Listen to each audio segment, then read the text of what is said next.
Boa noite a todos.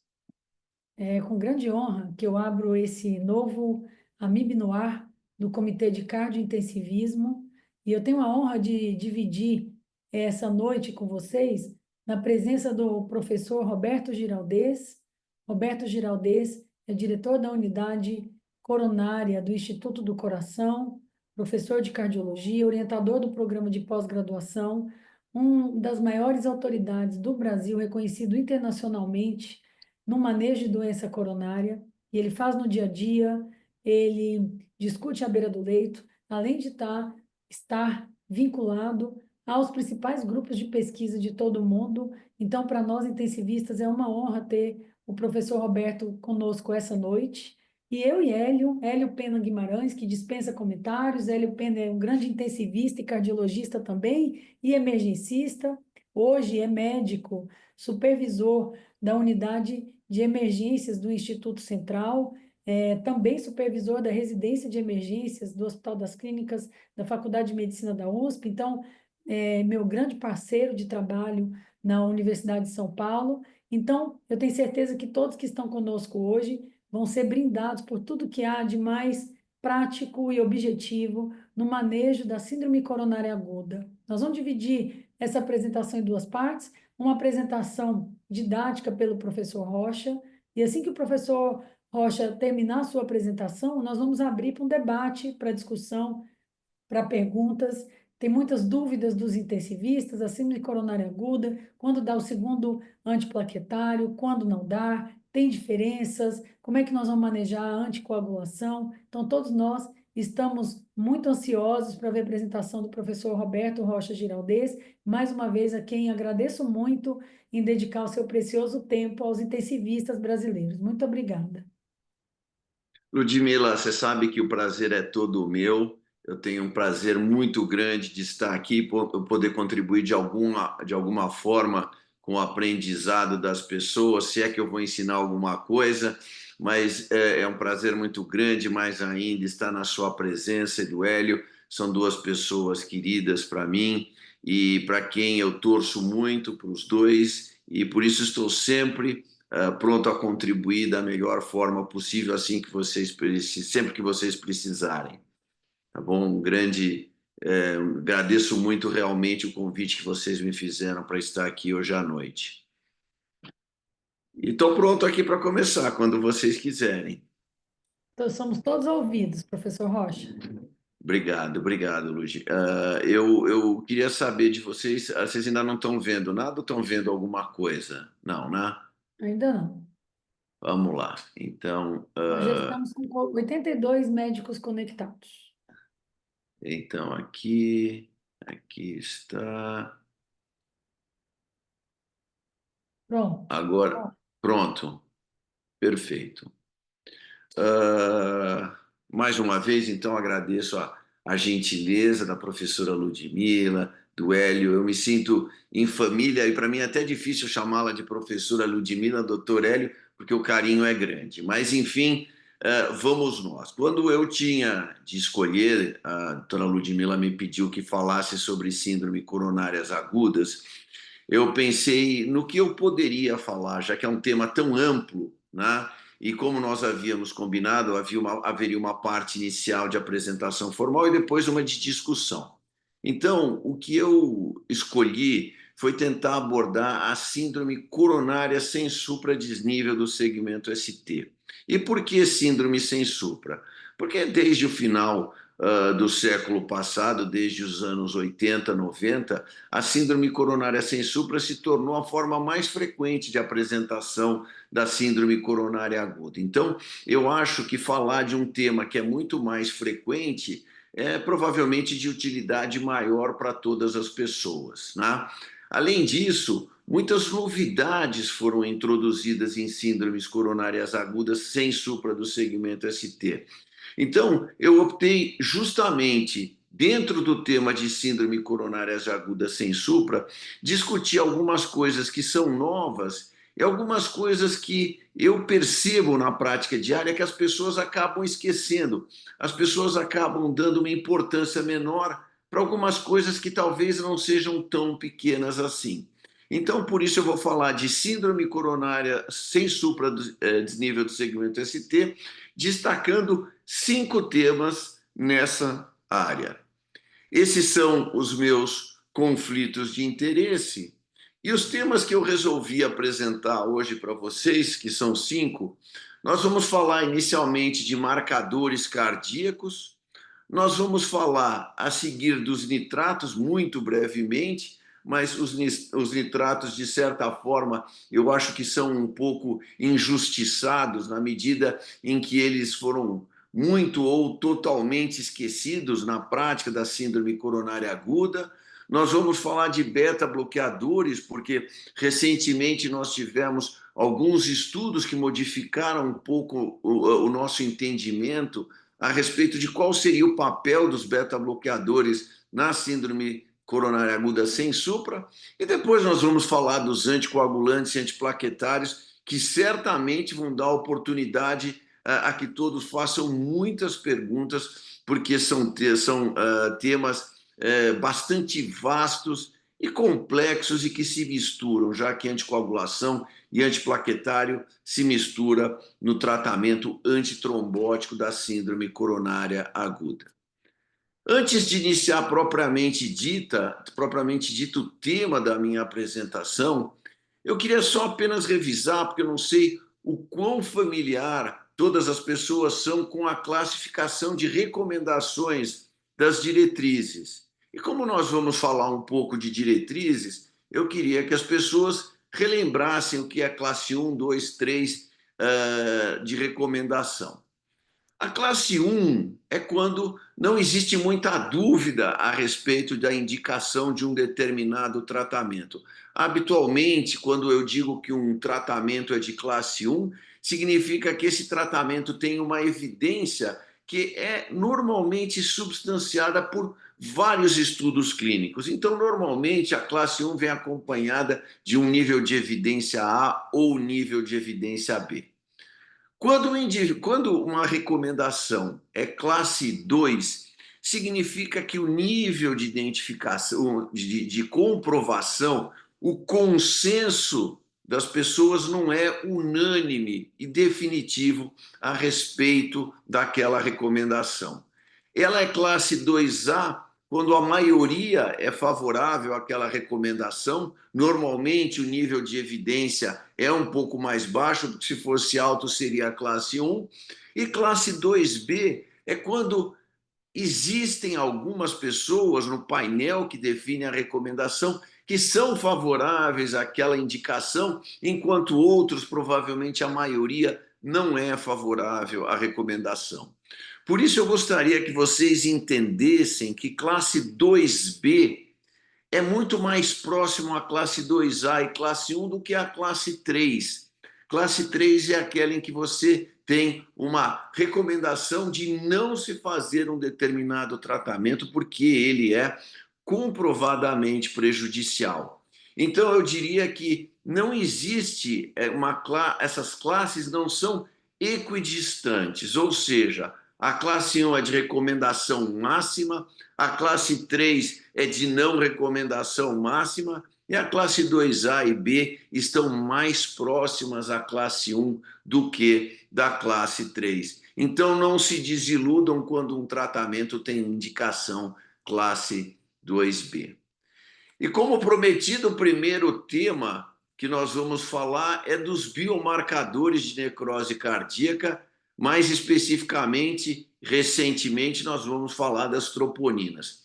As troponinas, elas são parte integrante do tecido muscular do coração e do tecido muscular que nós temos em todo o organismo, mas nós vamos falar de uma troponina um pouquinho diferente, que se desenvolveu muitíssimo ao longo da última década, das últimas 2 décadas, e transformou a abordagem que hoje nós temos do paciente que é admitido na emergência ou que tem um sintoma de dor torácica, e eu quero saber se aquele sintoma do paciente está relacionado de alguma forma a uma síndrome coronária aguda ou não.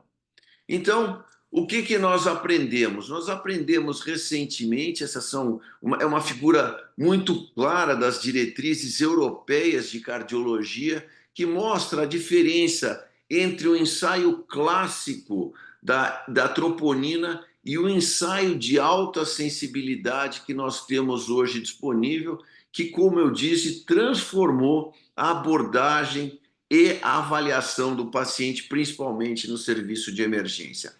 Por que que isso aconteceu? Como vocês podem ver aqui, o ensaio convencional é um ensaio que tem uma capacidade de detecção, uma sensibilidade ao nível de microgramas por litro, enquanto o ensaio de alta sensibilidade detecta uma concentração 1000 vezes menor de troponina, na faixa de nanogramas por litro. E por que que isso, essa detecção 1000 vezes maior, foi tão importante? Foi importante porque eu passei a fazer uma coisa que eu não fazia antes, que era detectar troponina em indivíduos normais. Quando o ensaio de troponina clássico se iniciou, era um lema claro dessa troponina: nós não detectamos em indivíduos normais. Indivíduos normais não têm troponina. Então, o que que aconteceu? Com o aumento da capacidade de detecção, ou seja, com o aumento da sensibilidade da troponina, eu comecei então a detectar essa troponina em indivíduos normais. E isso me permitiu separar claramente a troponina de um indivíduo normal de um indivíduo que tem uma elevação de troponina, como vocês podem ver aqui. Antigamente, no ensaio clássico mais antigo, essa separação não era clara. Então, eu tinha uma zona de penumbra, uma zona nebulosa em que eu não sabia se o indivíduo tinha uma troponina normal ou tinha uma troponina elevada, como vocês podem ver nessa figura aqui, nessa região cinza da figura à esquerda. Então, com a definição da troponina, com a introdução da troponina de alta sensibilidade, a separação entre troponina normal e aumentada ficou clara, definida pelo percentil 99, e aí eu defini que um marcador de altíssima sensibilidade, ou seja, capaz de detectar entre 90% e 95% das elevações e das necroses miocárdicas. E também o desenvolvimento tecnológico permitiu que eu detectasse a troponina específica do coração, com especificidade próximo de 100%.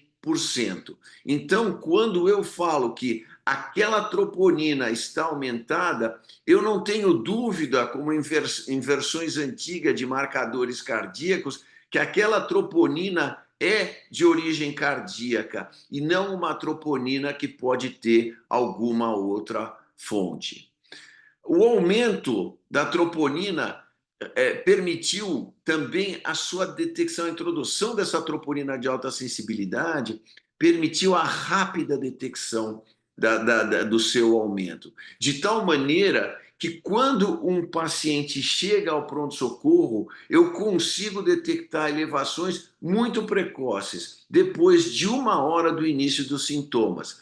Por isso que hoje nós temos algoritmos em que eu recomendo que o indivíduo colha a troponina 1 e 2 horas depois do início dos sintomas, porque dificilmente, com alta sensibilidade que essa troponina tem, ela não vai ser detectada no caso de haver uma necrose miocárdica. Então, o rule out, a exclusão da possibilidade daquilo ser uma necrose miocárdica, ela é feita em somente 2 horas após o início dos sintomas. Então, a troponina de alta sensibilidade, ela promoveu uma verdadeira revolução no diagnóstico das síndromes coronárias agudas, como eu já falei para vocês. Então, hoje, o valor preditivo negativo da troponina, ele é de aproximadamente 100%, ou seja, não tenho troponina elevada depois de 2 horas de início dos sintomas, dificilmente eu estou diante de um infarto. O tempo de intervalo, como eu falei para vocês, aquele tempo cego sem elevação de marcadores cardíacos, ele se reduziu muito e eu rapidamente tenho a possibilidade de detecção de elevações e de necrose miocárdica. Com isso, eu passei a diagnosticar muito mais infartos e muito menos angina instável, que se caracterizava justamente pela presença de dor, alteração eletrocardiográfica eventualmente, porém sem elevação de troponina. Agora, como eu tenho um marcador muito mais sensível, eu aumentei o número de infartos e diminuí o número de casos de angina instável. Então, houve um aumento de 2 vezes na detecção de infarto agudo do miocárdio. Entretanto, nós precisamos ter um certo cuidado e uma certa atenção, e esse nós percebemos na prática que é uma falha frequente, são outras causas que promovem lesão miocárdica e que não são a isquemia miocárdica, mas que, por provocarem lesão miocárdica, podem promover o aumento da troponina. E tudo aquilo que aparece descrito nessa figura, nesse slide, são razões de aumento de troponina, sem que ela represente uma real isquemia miocárdica derivada de uma insuficiência coronária. Então, por exemplo, taquiarritmias podem causar isso, a insuficiência cardíaca. Nós sabemos que, inclusive, a medida de troponina em pacientes com insuficiência cardíaca é o marcador prognóstico nesses pacientes. Emergências, miocardite, síndrome de Takotsubo, enfim, a própria embolia pulmonar, todas elas são causas de elevação de troponina, sem que exista, sim, uma isquemia causada por uma insuficiência coronária aguda. E eventos, às vezes, extracardíacos, principalmente quadros neurológicos ou esforços exagerados, indivíduos que fazem maratona, podem ter elevação de troponina, sem que isso represente, obviamente, infarto agudo do miocárdio. Então, eu acho e queria trazer a vocês, como primeira novidade, os marcadores biológicos, marcadores de necrose e, no caso, a troponina. Por isso, a Sociedade Brasileira de Cardiologia incorporou as troponinas como marcador de escolha para o diagnóstico de pacientes com suspeita de infarto, e na disponibilidade da troponina ultrassensível, não existe mais a necessidade de se utilizar qualquer outro tipo de marcador. A troponina isoladamente é suficiente pela sua alta sensibilidade, por sua alta especificidade e pela sua rápida elevação no sangue depois de uma necrose miocárdica. Então, hoje, eu acho que essa é uma revolução bastante importante que facilitou muito a vida, principalmente de quem lida em emergência cardiovascular. O segundo tema, eu vou ser bastante breve nesse tema, se refere à utilização dos nitratos. Nós tivemos alguns estudos cujo desenvolvimento foi muito questionável, estudos desenvolvidos na década de 90 e que mostravam uma total inefetividade do tratamento do uso do nitrato em pacientes portadores de insuficiência coronária.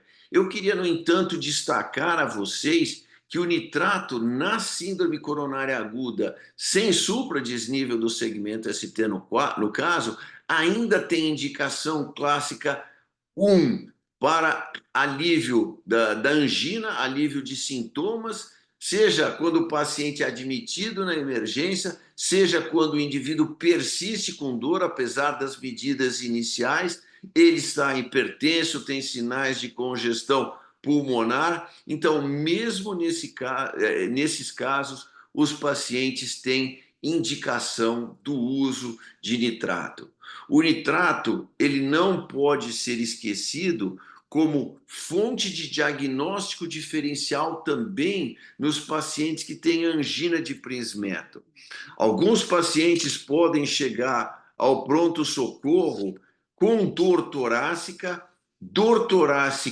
elevação do segmento ST, é absolutamente necessário que nós façamos nitrato sublingual nesse paciente para distinguir a etiologia da dor de um quadro trombótico agudo, que vai ser habitualmente pouco responsivo à administração do nitrato, de um outro paciente que, por exemplo, tem angina de Prinzmetal, principalmente mulheres, jovens, orientais, e que vão ter uma resposta com desaparecimento completo da dor.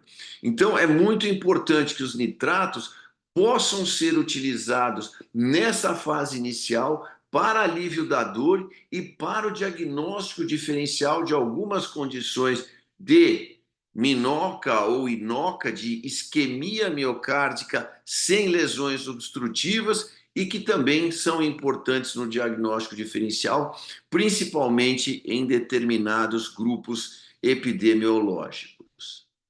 Muito bem.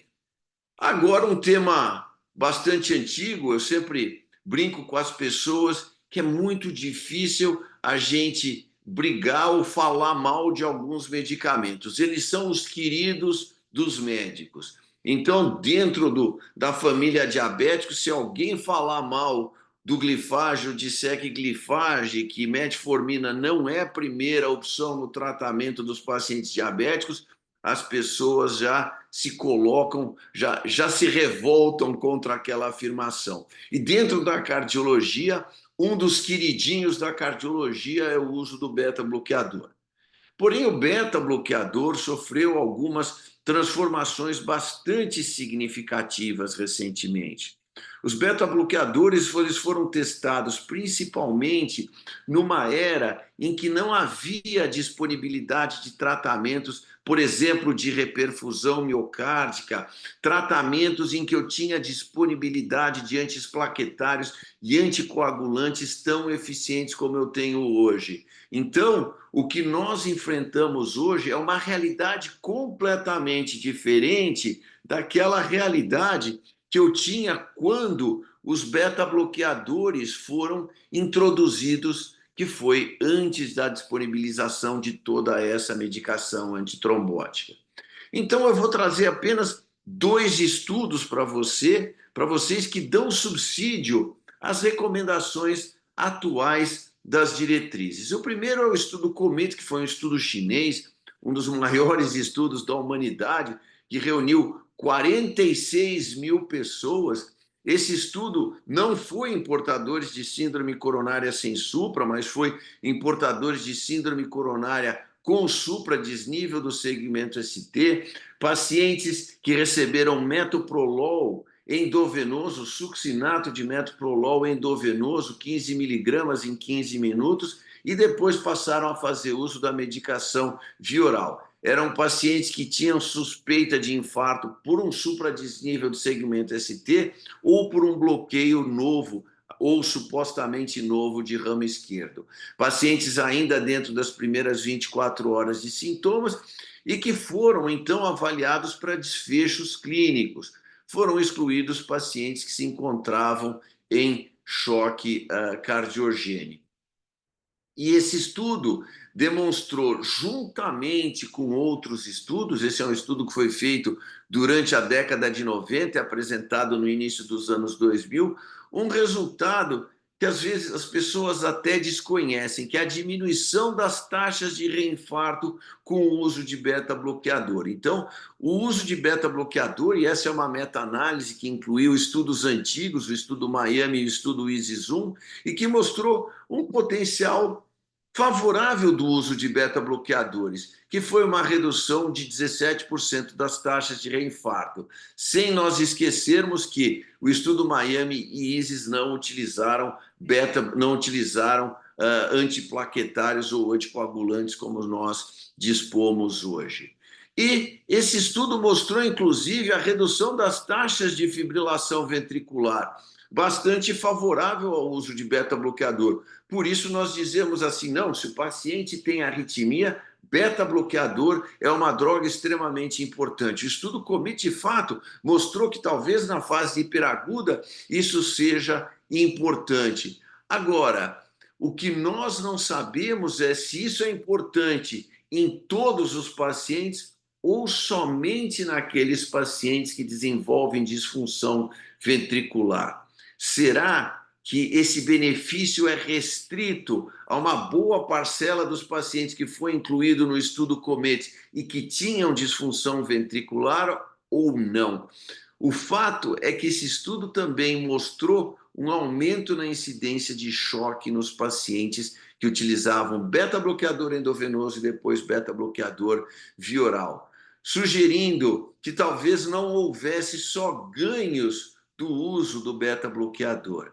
Então, por esse motivo, houve um certo questionamento da real utilidade, do real benefício dos beta-bloqueadores, ou pelo menos da utilização de grandes doses de beta-bloqueador na formulação endovenosa desde o início do tratamento.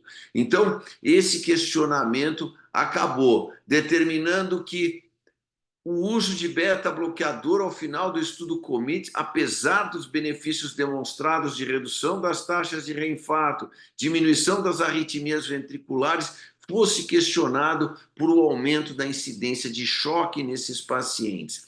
Então, o uso de metoprolol não reduziu a mortalidade nesse estudo, eu não mostrei a vocês, mas ele foi inefetivo na redução da mortalidade, reduziu as taxas de reinfarto, mas também induziu choque cardiogênico. Então, eu digo a vocês que, apesar dos resultados benéficos do beta-bloqueador, ele saiu abalado do estudo COMET e a dúvida persistia. O benefício é dos pacientes com disfunção ventricular, que inequivocamente tem benefício do uso de beta-bloqueadores. Todo paciente com disfunção cardíaca, fração de ejeção reduzida, deve receber beta-bloqueador, ou isso se estende também aos pacientes que têm fração de ejeção preservada.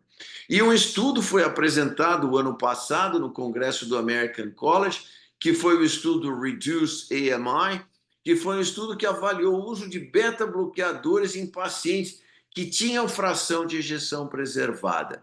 E esse estudo não mostrou qualquer benefício do uso de beta-bloqueadores em relação ao desfecho primário de morte total ou reinfarto. Então, isso trouxe uma certa luz ao nosso entendimento que talvez o beta-bloqueador possa ter alguma utilidade na fase aguda, na redução de arritmias, possa talvez reduzir as arritmias, talvez na fase aguda, mas não naqueles pacientes que têm uma fração de ejeção preservada ou próximo disso.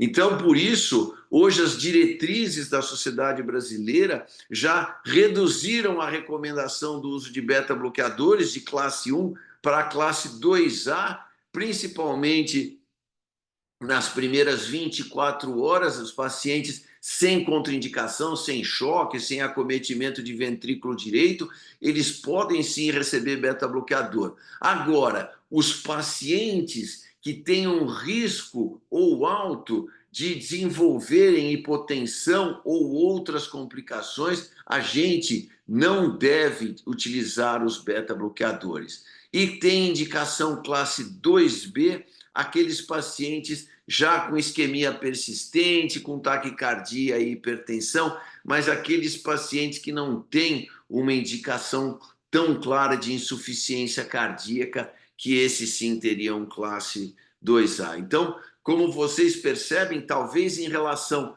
ao conhecimento tradicional nosso, né, de utilizar beta-bloqueador em todos os pacientes que chegam com infarto agudo do miocárdio, talvez isso não seja absolutamente verdade. Isso se restringe muito mais àqueles que têm disfunção ventricular e menos àqueles pacientes que não têm disfunção ventricular. É importante a gente entender que talvez possamos usar na fase hiperaguda o paciente que está ali na unidade de terapia intensiva, durante o período inicial, mas a longo prazo, talvez o uso de beta-bloqueador seja desnecessário. Então, esse era o terceiro tema que eu queria trazer a vocês, para não ser extremamente longo na minha apresentação.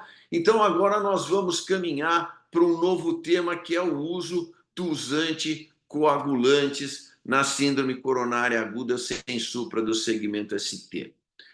A despeito de o mundo ter um número bastante grande de anticoagulantes disponível para utilização, nós, infelizmente, no Brasil, nos restringimos a 2 anticoagulantes: a heparina não fracionada e a heparina de baixo peso molecular, no caso, a enoxaparina, que é aquela mais profundamente estudada na síndrome coronária aguda.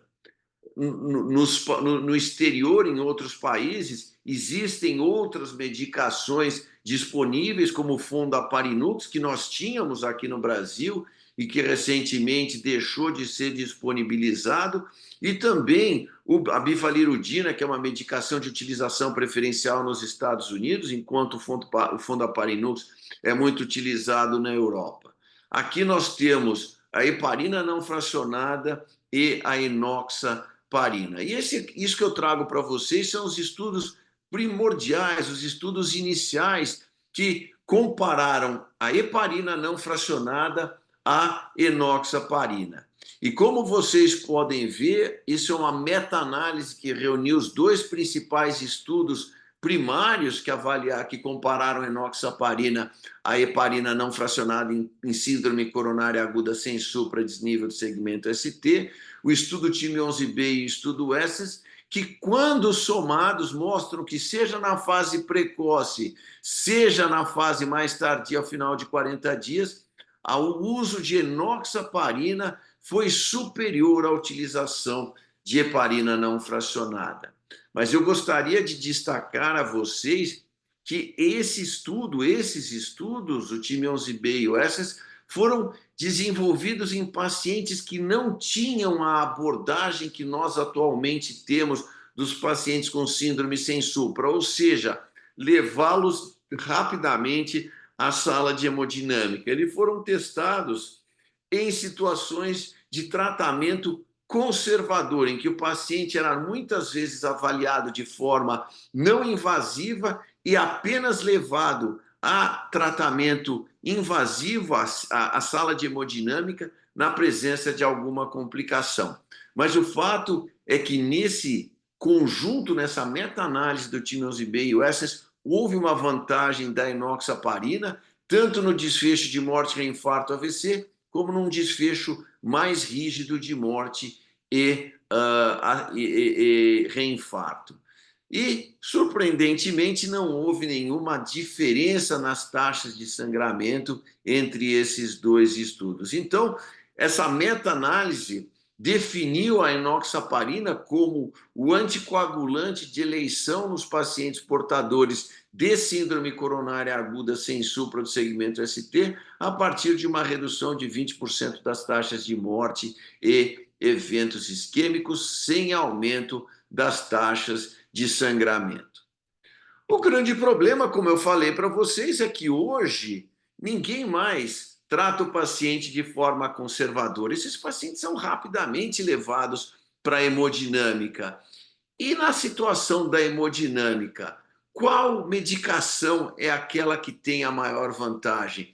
A enoxaparina ou a heparina não fracionada? Essas duas são equivalentes ou não são equivalentes? Então, no ano de 2000, foi apresentado um estudo que ficou bastante famoso, que pegou pacientes com síndrome coronária sem supra de alto risco, 10.000, foram então selecionados para receber ou enoxaparina ou heparina EV dentro das suas doses tradicionais, dose de ataque, dose de manutenção de heparina, e esses pacientes com o tratamento complementar, com aspirina, clopidogrel à época, beta-bloqueadores e, quando necessário, inibidores da glicoproteína, foram acompanhados até o final de 30 dias para avaliação de morte ou reinfarto. O que esse estudo nos mostrou ao final de 30 dias? Mostrou que, em termos de morte ou reinfarto, não havia nenhuma diferença entre os grupos.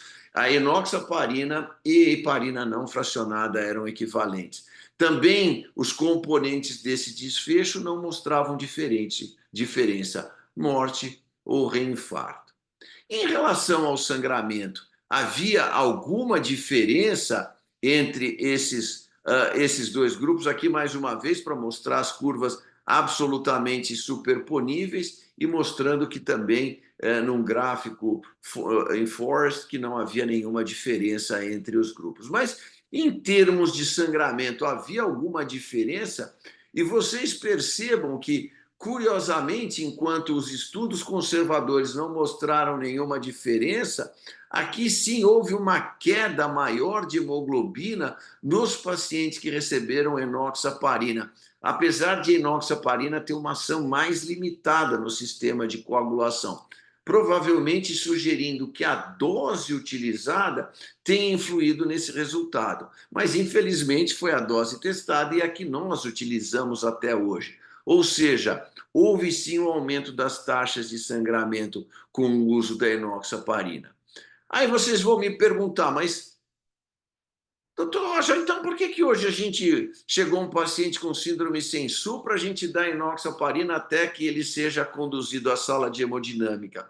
Muito mais por uma questão prática do que por uma questão teórica.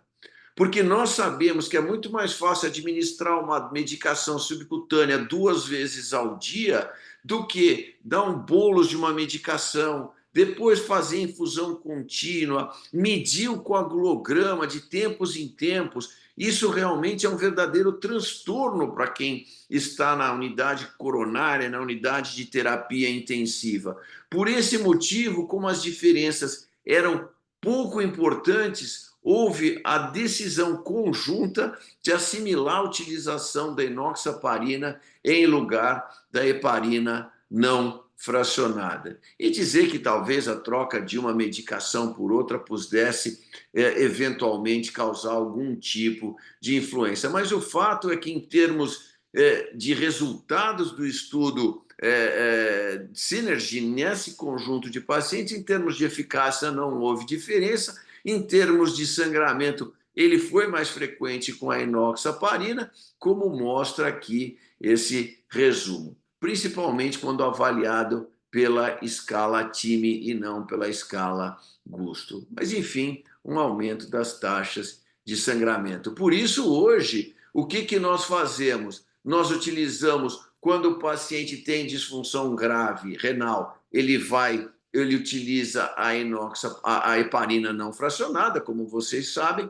Caso contrário, ele deve utilizar a enoxaparina por pelo menos 8 dias ou até a realização do procedimento percutâneo. Em pacientes acima de 150 quilos também se recomenda a utilização de heparina não fracionada. Mas, enfim, o que nós temos é que a enoxaparina é o anticoagulante de escolha nesse conjunto de pacientes. E em relação agora à última parte da minha apresentação, em relação aos antiplaquetários, eu nem vou me estender, esses são um conjunto de estudos feito na década de 80, na década de 90, que incluíam um número pequeno de pacientes, mas que definiram o uso da aspirina, do AS, em pacientes portadores de síndrome coronária aguda sem supradesnível do segmento ST, mostrando uma redução fenomenal de no mínimo 50% nas taxas de morte ou reinfarto em pacientes que faziam uso de aspirina.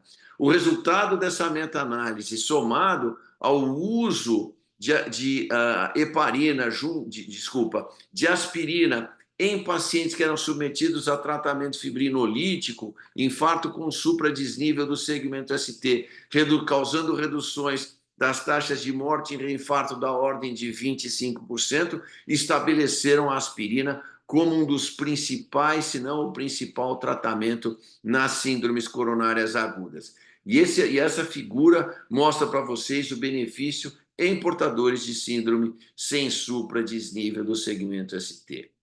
Muito bem, dados excelentes resultados obtidos pela aspirina e com o desenvolvimento de novos agentes antiplaquetários, a grande pergunta foi: e se eu for além? E se eu administrar um outro agente antiplaquetário que tenha uma potência que se junta, que aumenta o potencial antiplaquetário da aspirina? Qual seria o resultado dessa combinação de antiplaquetários sobre a evolução dos pacientes. Então, foi assim que surgiu, foi publicado o estudo CURE, que é um novo agente antiplaquetário, inibidor de um receptor da plaqueta, o receptor P2Y12, que é um receptor onde se liga o ADP para estimular a ativação plaquetária, e foi utilizado então o clopidogrel, que foi publicado o primeiro resultado desse estudo no início dos anos 2000, 2001, o estudo CURE, que avaliou o clopidogrel em portadores de síndrome sem supra. E esse estudo claramente mostrou, como vocês veem aqui, uma redução de 20% nas taxas de morte cardiovascular, reinfarto e acidente vascular cerebral, principalmente às custas de uma redução das taxas de reinfarto, mostrando a importância de um tratamento antiplaquetário mais potente na prevenção de novos infartos, embora, obviamente, tenha havido uma tendência de redução da mortalidade e também das taxas de acidente vascular cerebral.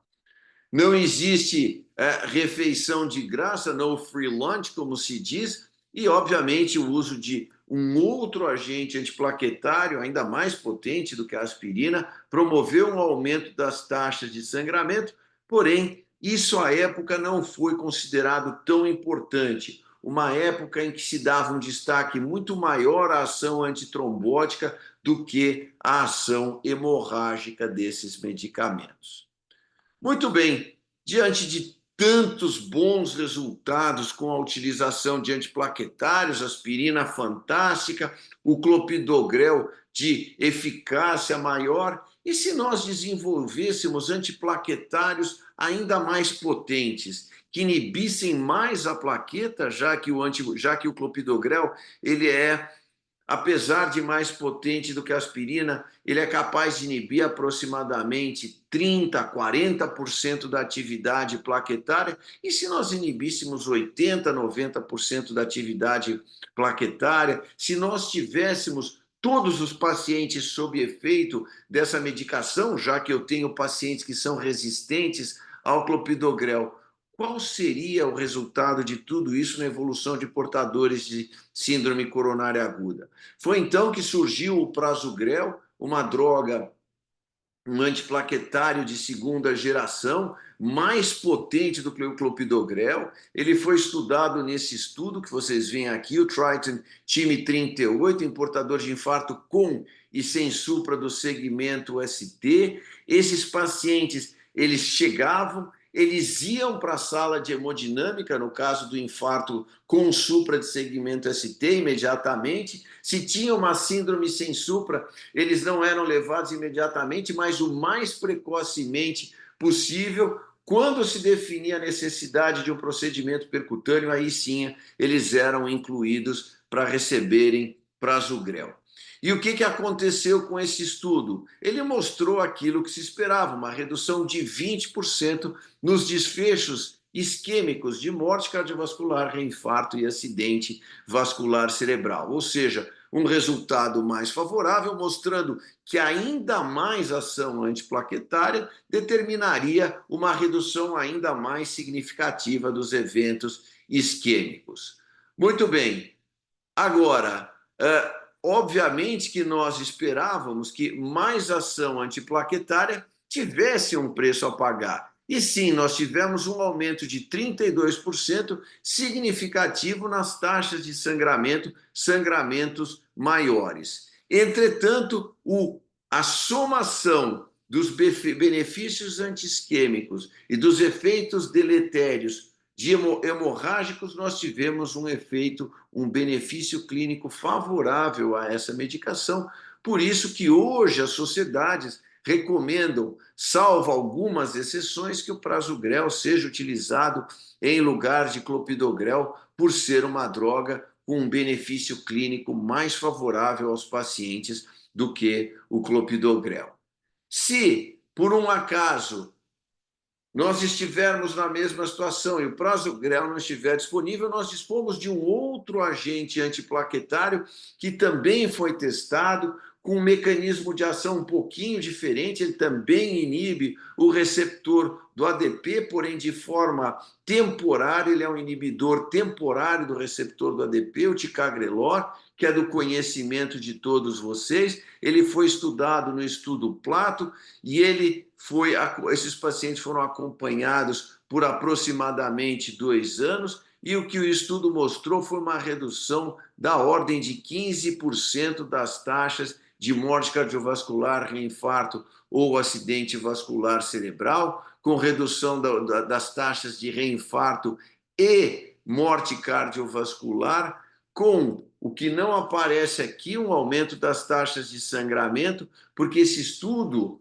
ele incluiu pacientes que iam para a cirurgia, e os pacientes que iam para a cirurgia sangraram menos na presença de ticagrelor, porque pela sua ação curta e temporária, ele causou menos sangramento. Os pacientes não estavam sob a ação do ticagrelor no momento cirúrgico, enquanto muitas vezes ainda tinham um efeito residual do clopidogrel. Mas o fato é que o ticagrelor não foge à regra. Um antiplaquetário mais potente melhora os eventos isquêmicos e aumenta as taxas de sangramento. Por isso, hoje, e aqui para mudar um pouco, eu trouxe as diretrizes europeias de cardiologia, as americanas são idênticas, o uso de recomendação da aspirina é classe 1A, o uso de um inibidor P2Y12, clopidogrel, prasugrel, orticagrelor também é classe 1A.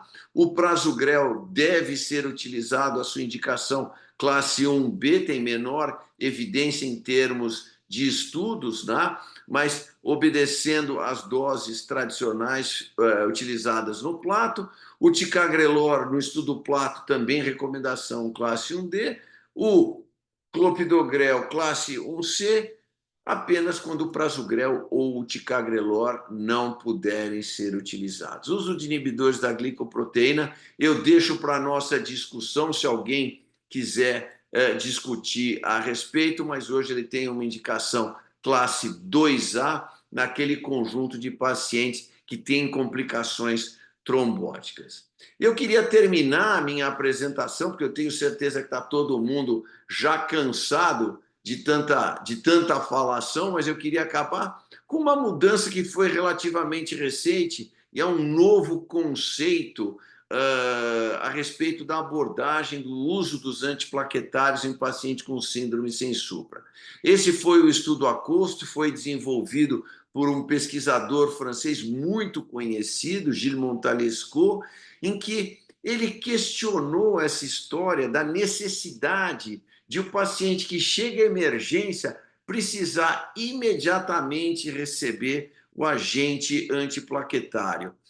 A prática mudou, o uso precoce do agente antiplaquetário, do segundo agente antiplaquetário, eu me refiro clopidogrel, ou prasugrel, ou ticagrelor, ele foi desenvolvido na época do estudo CURE, em que muitos pacientes eram conduzidos à sala de hemodinâmica muito tardiamente. Os pacientes não eram conduzidos para a sala de hemodinâmica com a facilidade que nós conduzimos hoje em dia. Então, será que aquela realidade dos anos 2000, do início do ano 2000, se aplica ao momento atual? Vocês vejam, a medicina ela é dinâmica, uma hora é praticada de uma forma, outra hora de outra forma. Será que os ensinamentos prévios, como eu falei para vocês, dos beta-bloqueadores, que foram úteis num determinado momento, se aplicam no momento atual? Será que hoje que nós levamos o paciente rapidamente para o cateterismo, esse paciente ele também precisa receber os antiplaquetários na sala de emergência? Ou será que ele poderia receber na sala de hemodinâmica depois de definida a anatomia? E foi isso que esse estudo avaliou. Ele avaliou síndrome coronária sem supra, os pacientes recebiam prasugrel na chegada ou prasugrel depois de definida a anatomia coronária. E esses pacientes, então, quando necessário, faziam a angioplastia. Eu lembro para vocês que 10% das síndromes coronárias agudas sem supra de segmento ST, quando chegam na hemodinâmica, eles não têm obstrução e não precisam de agentes antiplaquetários, acabam tomando a medicação desnecessariamente. E esse estudo mostrou que, em termos de eficácia, a administração precoce ou tardia era absolutamente idêntica. Não havia diferença de nenhum tipo de vantagem do pré-tratamento com o prasugrel, no caso, em relação ao tratamento feito no momento em que era definida a anatomia. Entretanto, se nós olharmos as taxas de sangramento, nós vemos que os pacientes que não fizeram pré-tratamento tiveram uma taxa de sangramento abaixo daqueles pacientes que fizeram tratamento. Por isso, houve, a partir de então, a recomendação por diminuição das taxas de sangramento em quem faz a medicação na hora do cateterismo, pelo fato de que eu sei que o paciente que o paciente precisa de uma angioplastia depois do cateterismo, talvez fosse mais conveniente esperar esse momento para fazer o tratamento antiplaquetário do que fazer precocemente, causando inclusive prejuízo ao paciente. Por isso, a Sociedade Europeia foi a primeira a se mover nesse sentido, passou a contraindicar o uso dos inibidores P2Y12 em pacientes que não tinham uma anatomia definida e que nós deveríamos esperar a definição anatômica, a não ser quando o paciente tivesse que aguardar muito tempo a estratégia invasiva e aí ou tivesse um risco de sangramento muito maior. Então, aí sim, nós deveríamos fazer a medicação, principalmente se fosse o prasugrel. Então, as diretrizes brasileiras de cardiologia, não vou aqui pormenorizar para vocês, obedecem a todas essas recomendações que eu acabo de apresentar para vocês. Então, concluindo, nós podemos dizer dessa apresentação que eu fiz a vocês que hoje a troponina de alta sensibilidade é o marcador cardíaco de eleição e único marcador a ser utilizado em portadores de síndrome coronária aguda. Os nitratos, apesar de muito esquecidos, ainda desempenham um papel no tratamento das síndromes coronárias agudas hoje em dia. E o benefício dos beta-bloqueadores nessa fase atual contemporânea é questionável. Essas medicações eventualmente podem ser utilizadas na fase inicial, se não houver contraindicação ao seu uso, mas o uso a longo prazo talvez seja desnecessário. A inoxaparina, com raras exceções, é o anticoagulante de eleição no tratamento da síndrome sem supra. E, por fim, a terapia antiplaquetária dupla com AS1 inibidor P2Y12, preferencialmente prasugrel ou ticagrelor, obrigatório na síndrome coronária aguda, e o antagonista do ADP só deve ser administrado depois da realização da cinecoronariografia. Muito obrigado, era isso que eu tinha a dizer para vocês. Eu devolvo a palavra à minha querida doutora Ludmila e eu estou à disposição de vocês para responder as perguntas. Brilhante aula, muitíssimo obrigada.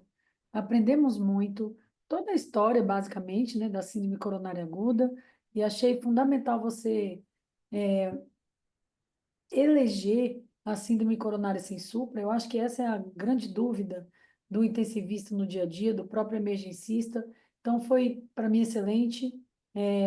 Temos quase 150 pessoas online, então, uma aula bastante concorrida, e o pessoal está muito satisfeito, muitos elogios, e o Hélio selecionou algumas questões, tem inúmeras, não vai dar para a gente falar de todas, mas algumas questões que eu acho que podemos perguntar para o professor Roberto. Muito obrigada, Rocha, mais uma vez. Agora eu gostei do Rocha, Ludmila. Me senti em casa. É isso aí. Hélio, você comanda aí as questões? Opa, pode deixar. Roberto, primeiro, um prazer enorme te rever e ouvir a tua aula. É sempre um prazer, você é muito didático.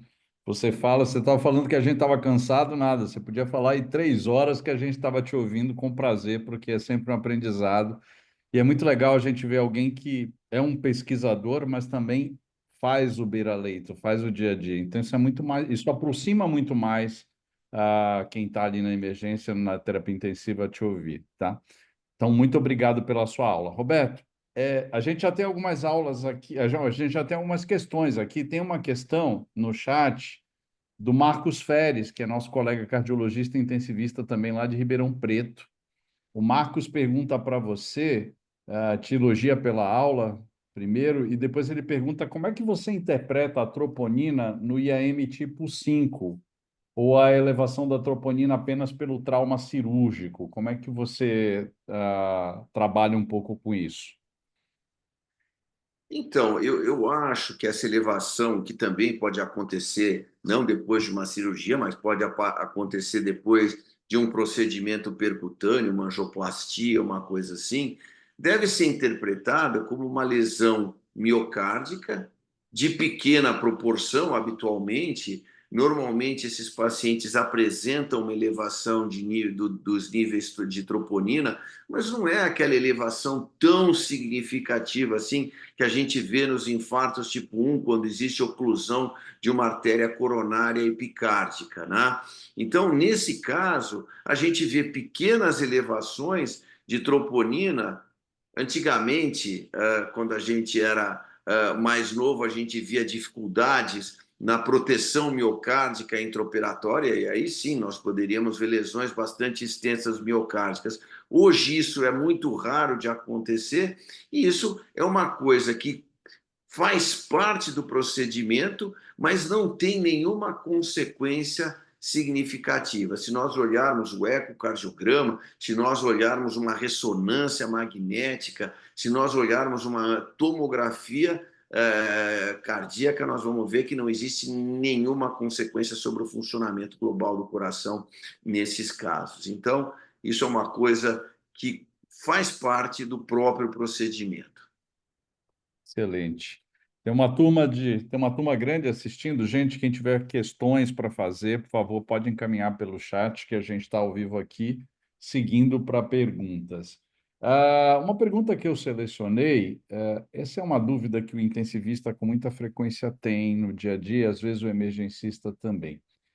Quando é que você parte para uma estratégia menos invasiva para aqueles pacientes que começam, às vezes na terapia intensiva, a gente tem aqueles pacientes que começam a curvar a troponina e a gente está numa dúvida tremenda ali se é síndrome coronária, se não é, e eventualmente a gente parte para a ideia de vou mandar ele para cineanjo, não vou. E aí, de um modo geral, quando é que você pensa mais em partir para uma estratégia mais invasiva ou até estratificar esse paciente com algum exame menos invasivo, talvez como uma angiotomo de coronária? Qual que é a dinâmica que você estabelece, Roberto? Sabe, eu acho uma coisa, Hélio, uma coisa bastante importante. A gente sabe, nós aprendemos pelos estudos que existe, o mais emblemático de todos foi o estudo de Framingham, que nos ensinou que os pacientes que têm síndrome coronária aguda podem ter a doença assintomática, sem nenhum tipo de manifestação. E isso assustou muito as pessoas. Na verdade, 25% das pessoas que têm um evento coronariano agudo pode ter manifestações atípicas ou ausência de manifestações. É bem verdade que desses 25%, a maioria, 15% e 10%, respectivamente, vão ter sintomas atípicos ou nenhum sintoma. E isso assusta muito as pessoas. As pessoas ficam temerosas de sempre estar comendo bola. O paciente ter alguma coisa e, de repente, não ser estratificado, já que a gente sabe que a doença arterial coronária aguda é a principal causa de morte da humanidade. Então, as pessoas dizem assim, puxa, será que eu vou comer bola? O paciente não vai ser avaliado e vai acabar evoluindo mal e eu estou aqui, a culpa vai ser minha. Mas a gente não pode esquecer que, em 80% das vezes, o indivíduo tem um sintoma, que é um sintoma mais clássico, né?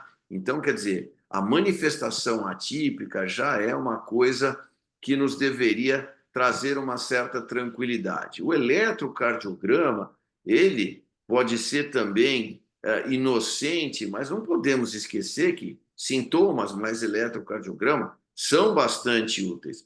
Hoje, a troponina ela é disponibilizada rapidamente, tem alta sensibilidade.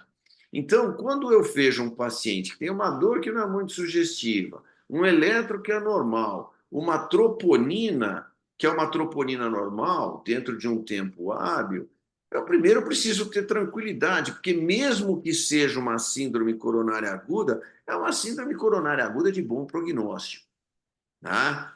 Certamente ninguém vai ficar sentado em cima da cadeira vendo as coisas acontecerem. E hoje nós dispomos de uma série de métodos de imagem que são altamente auxiliares nesses casos. Então, desde um ecocardiograma, que pode ver uma alteração da contratilidade regional do coração, até como você falou, que eu acho que é a primeira linha de escolha, que é uma tomografia, uma angiotomografia de coronárias, né? Eu acho que a angiotomografia veio nos ajudar muito nesse sentido. Ela tem uma indicação classe 1, às vezes, nesse esclarecimento de dor torácica, porque com a metodologia atual ela é extremamente eficiente. Então, eu acho que hoje, com todos esses instrumentos, a gente dificilmente vai deixar passar ou vai perder um paciente com síndrome coronária aguda. A não ser que a gente realmente não esteja atento, mas eu acho muito difícil. Muito bom. Roberto, troponina definitivamente vale a pena como uma aula, mais um convite para você estar com a gente aqui, porque o que tem de pergunta aqui no chat sobre troponina, eu vou tentar juntar algumas aqui para a gente discutir. O Tiago O Tiago Augusto pergunta aqui, primeiro te parabeniza pela excelente aula, e ele pede para que você pudesse falar um pouquinho novamente sobre como é que você faz essa interpretação da troponina, tanto na elevação quanto na queda, e contextualizando isso dentro do diagnóstico da síndrome coronária.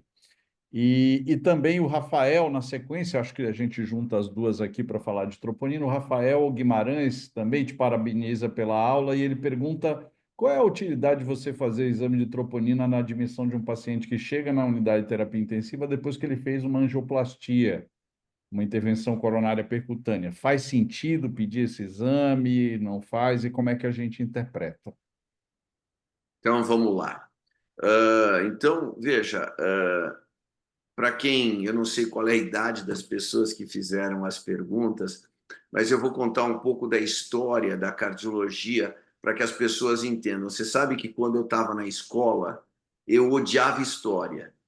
Eu odiava história, só estudava porque precisava para ter uma nota boa, que a gente quer ter sempre nota boa, porque eu precisava entrar na faculdade, mas eu não gostava de história.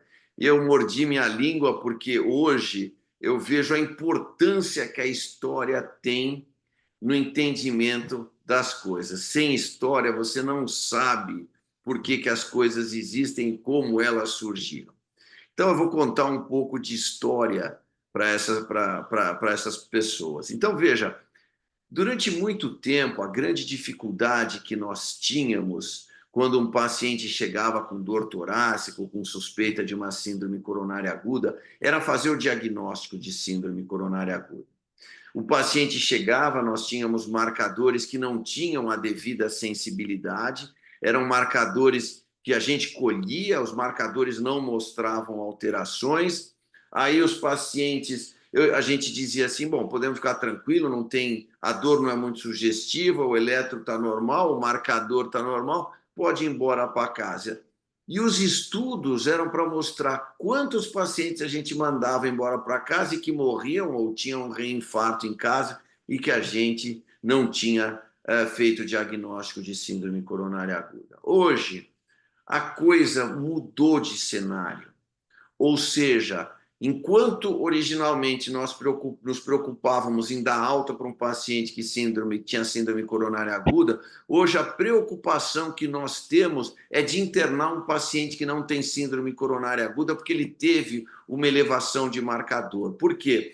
Porque a troponina ela é tão sensível, que ela diagnostica fenômenos que não têm grande importância. Então, uma crise hipertensiva, o paciente chega lá, tem um certo desconforto torácico, a pressão está 20 por 10 e tem uma elevação de troponina. interno esse paciente como síndrome coronária aguda, não interno esse paciente como síndrome coronária aguda, colocar um paciente no hospital desnecessariamente, num sistema público, muitas vezes já completamente lotado, e essa é a grande dificuldade do momento, justamente a contrária da que nós vivíamos na década de 90, no início dos anos 2000. Então, veja, hoje em dia, a troponina ela tem alta sensibilidade, ela acaba diagnosticando, como eu falei, fenômenos satélites que não têm grande importância. Um cara que foi correr a maratona e que teve elevação de troponina, será que isso é importante? Não, isso não é importante, né? Isso não tem nenhuma consequência. E como é que a gente diagnostica isso? Pela elevação da troponina. Normalmente, o que o indivíduo tem são esses pequenos picos de troponina quando o indivíduo tem uma elevação secundária a uma injúria de pequena monta, uma injúria não isquêmica, ou uma injúria não causada por um infarto tipo 1. Então, é uma coisa pequena. O indivíduo que tem um infarto mais significativo, mesmo um infarto sem supradistível do segmento ST, normalmente ele tem um incremento maior da troponina, vai cair porque a artéria está aberta, mas o nível de elevação da troponina ele é maior. E, no final, a medicina acaba sendo uma ciência da experiência e do bom senso. Então, se você está na dúvida a respeito daquilo ser um evento coronariano agudo ou não, seja cauteloso. Só existe um ser que sabe a verdade absoluta das coisas. E não dá para a gente perguntar para ele. Só Deus sabe a verdade das coisas. E não adianta eu ficar perguntando porque ele não vai responder. Então, haja de acordo com a sua consciência e com um conhecimento que você tem sólido. Você não pode pedir troponina num cara que você não pode pedir um cateterismo num paciente que não tem sentido, mas a dúvida ela sempre vai existir para todas as pessoas. Então não se sinta mal por causa disso.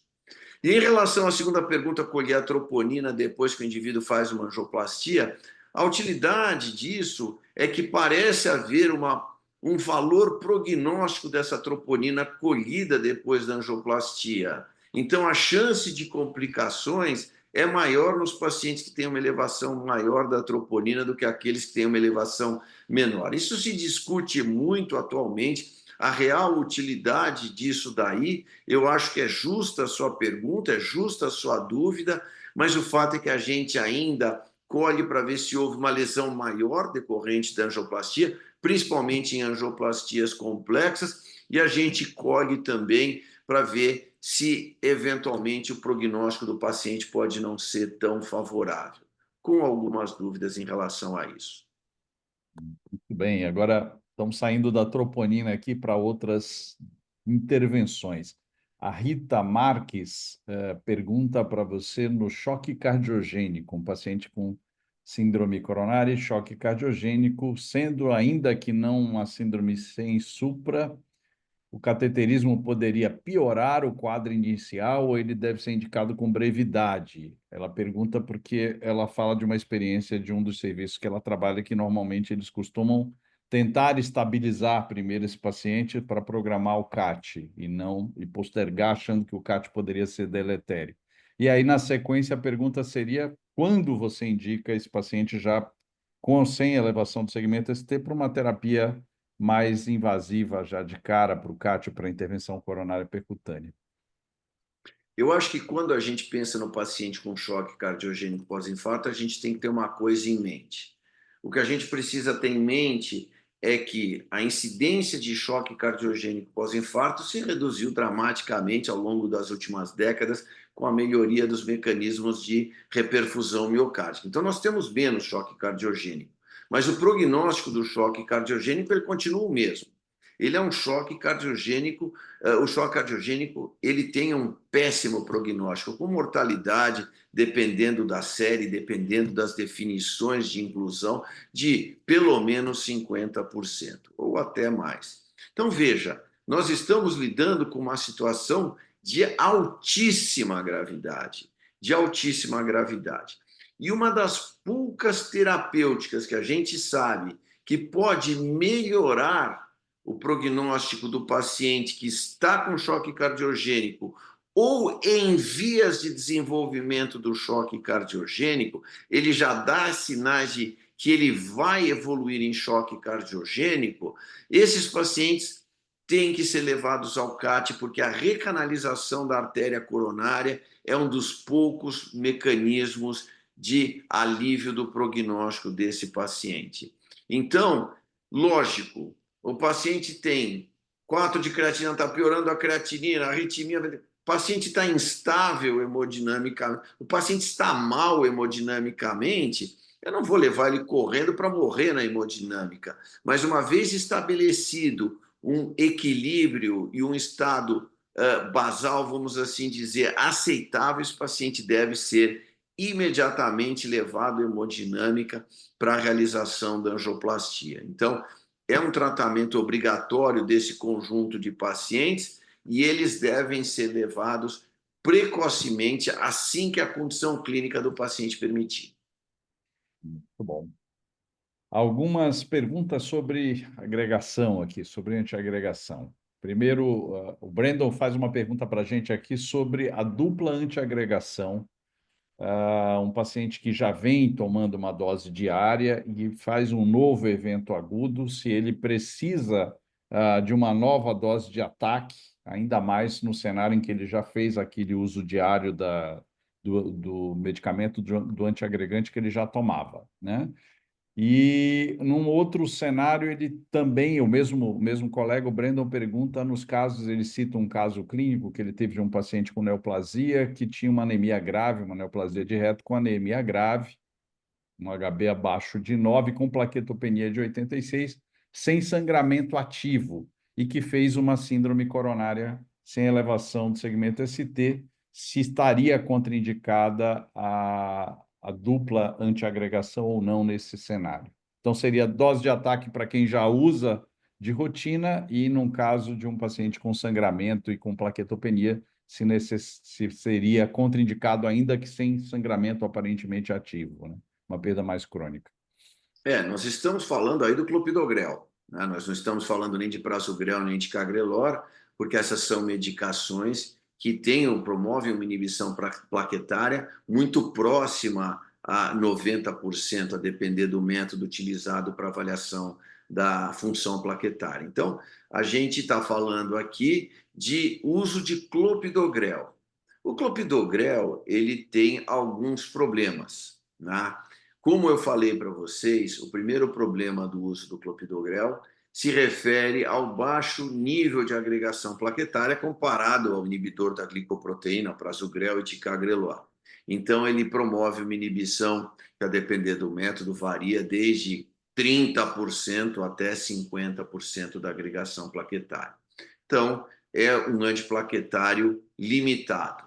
O segundo problema do uso do clopidogrel é que depois que eu administro o clopidogrel, ele tem uma janela até que ele faça o efeito. Ele começa a fazer o efeito depois de 2 horas da sua administração, já que ele tem diversas vias de metabolização, melhor dizendo, é uma cascata de metabolização do clopidogrel, então ele acaba dependendo dessas vias e muitas vezes é um processo lento até que ele consiga atingir um nível adequado. Isso demora pelo menos 6 horas. E, por fim, eu tenho indivíduos que têm alguns genes que são hipometabolizadores do clopidogrel. Então, o indivíduo tem uma dificuldade de metabolização do clopidogrel. Eu acho que é uma das áreas mais bonitas de farmacogenética que eu já conheci, o processo de metabolização do clopidogrel.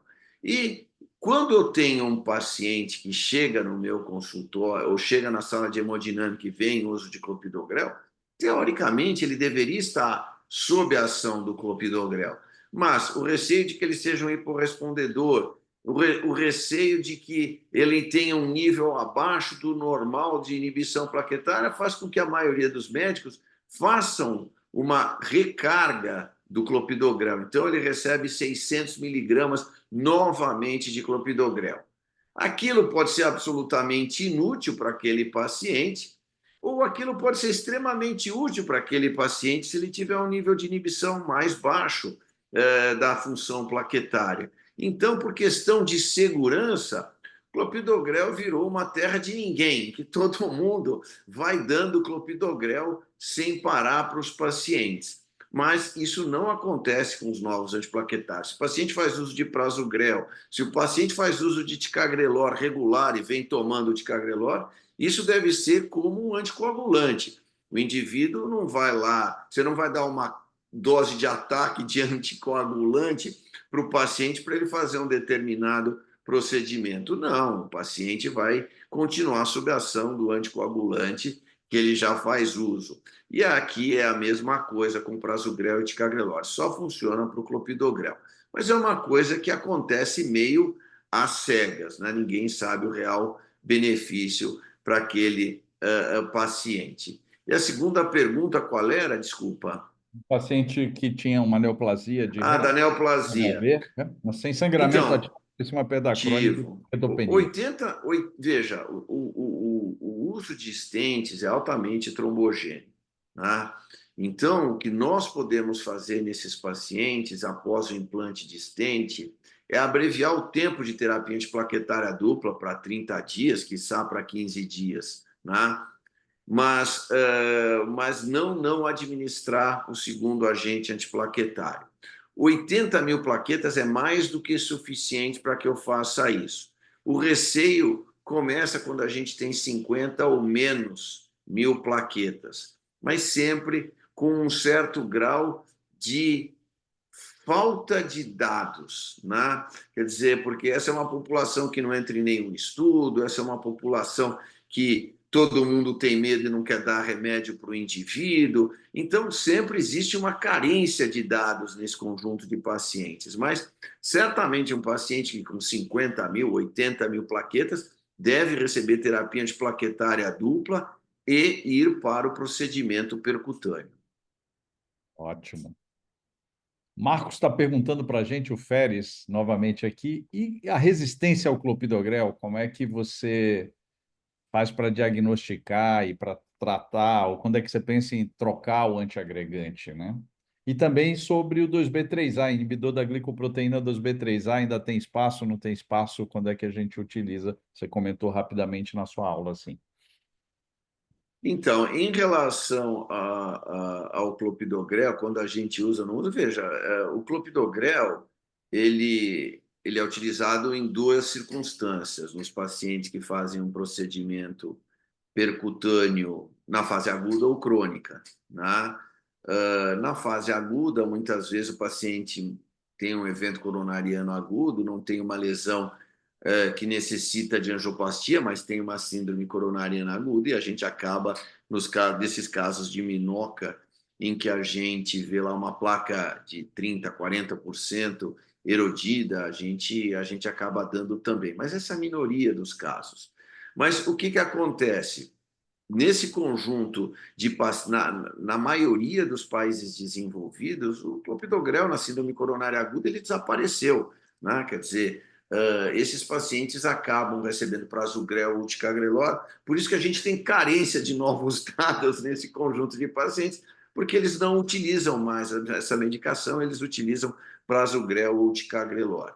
Nos pacientes que fazem procedimento eletivo, aí sim, se o paciente tiver um risco maior, o clopidogrel ele é utilizado já com menos receio, porque esses pacientes não têm toda a ativação sistêmica inflamatória das plaquetas e tudo isso que predispõe o indivíduo a ter um novo evento coronariano agudo. Então, nesse conjunto de pacientes, a gente tem um receio menor. Então, a ideia é mais ou menos essa. Síndrome coronária aguda se desce prasugrel e ticagrelor, no doente crônico, clopidogrel.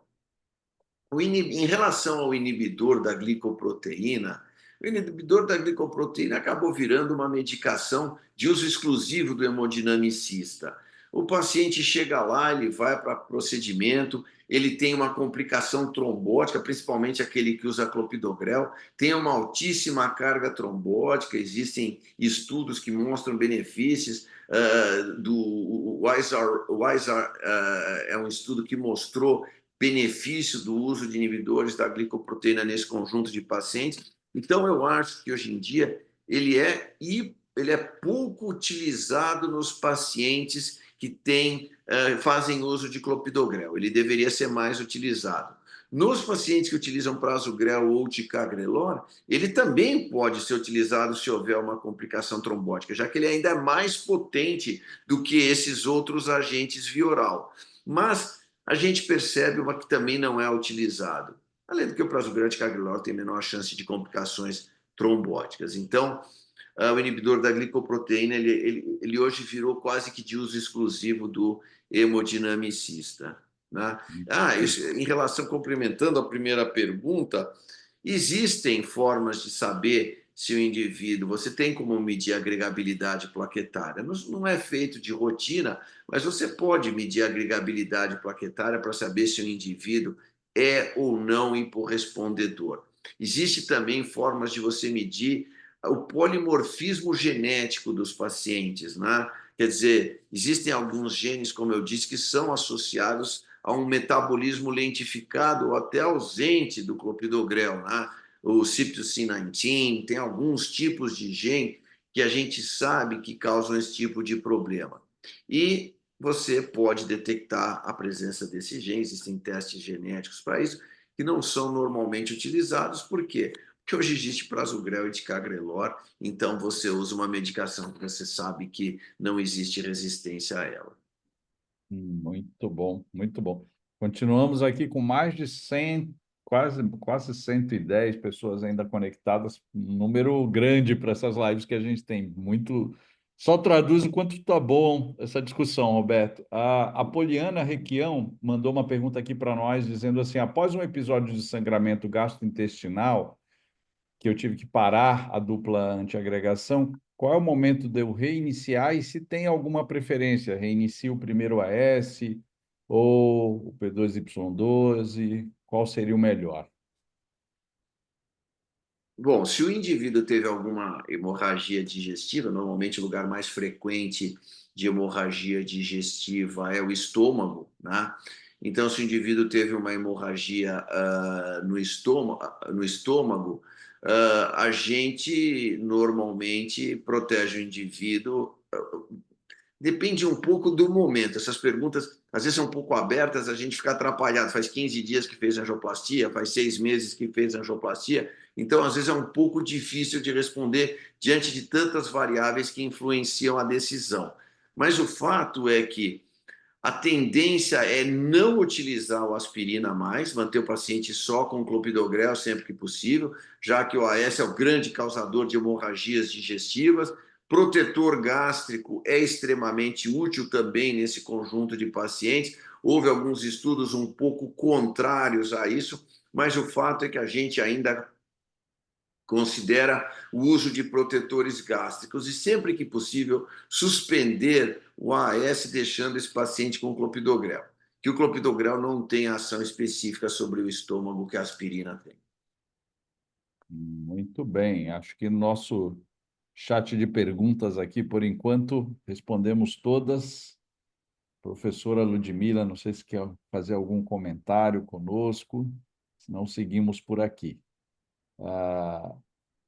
Roberto, tem mais uma pergunta para nós aqui sobre recomendações para o manuseio das estatinas nessa condição. No quadro agudo, se tem espaço, qual é o momento da introdução, que algum cuidado, alguma recomendação dentre as diversas opções?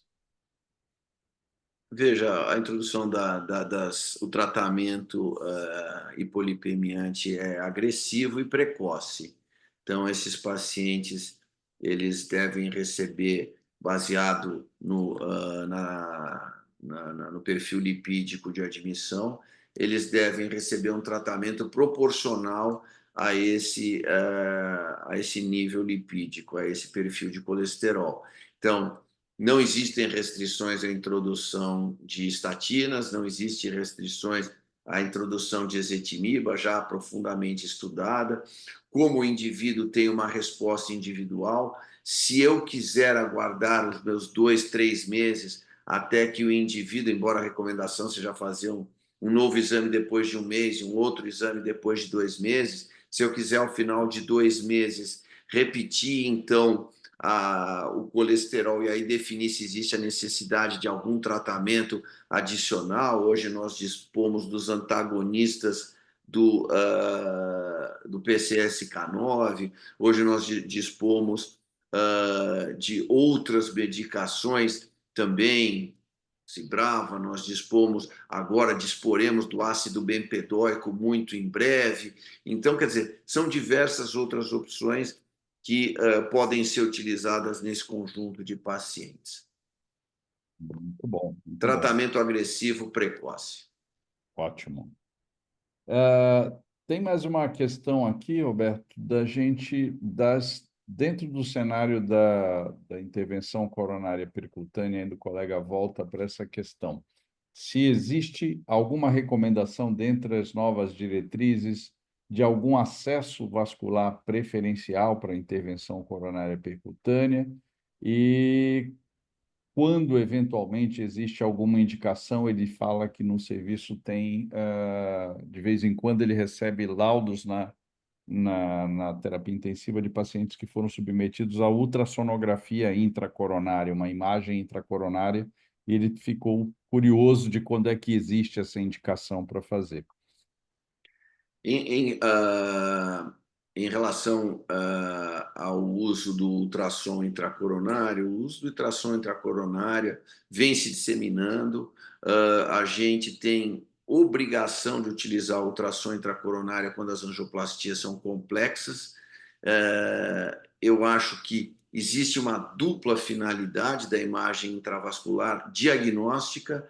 A gente tem aprendido que existe um número bastante grande de outras etiologias para síndromes coronárias agudas, então saber se o indivíduo teve uma dissecção coronária, se é uma lesão não obstrutiva, se existe um componente maior de trombo ou menor de trombo, tudo isso é útil, então essa é uma das finalidades da imagem intravascular.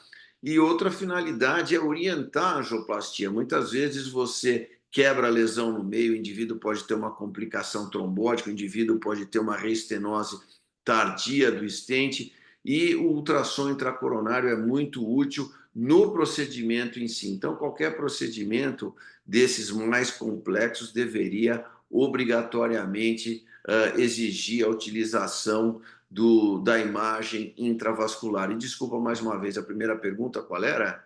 A primeira pergunta é sobre os acessos, se dentre Os acessos, o acesso radial. O acesso radial já demonstrou ser um acesso associado a menos complicações hemorrágicas e menos complicações tipo fístulas ou pseudoneurismas. Todas essas complicações vasculares são menos frequentes no acesso radial.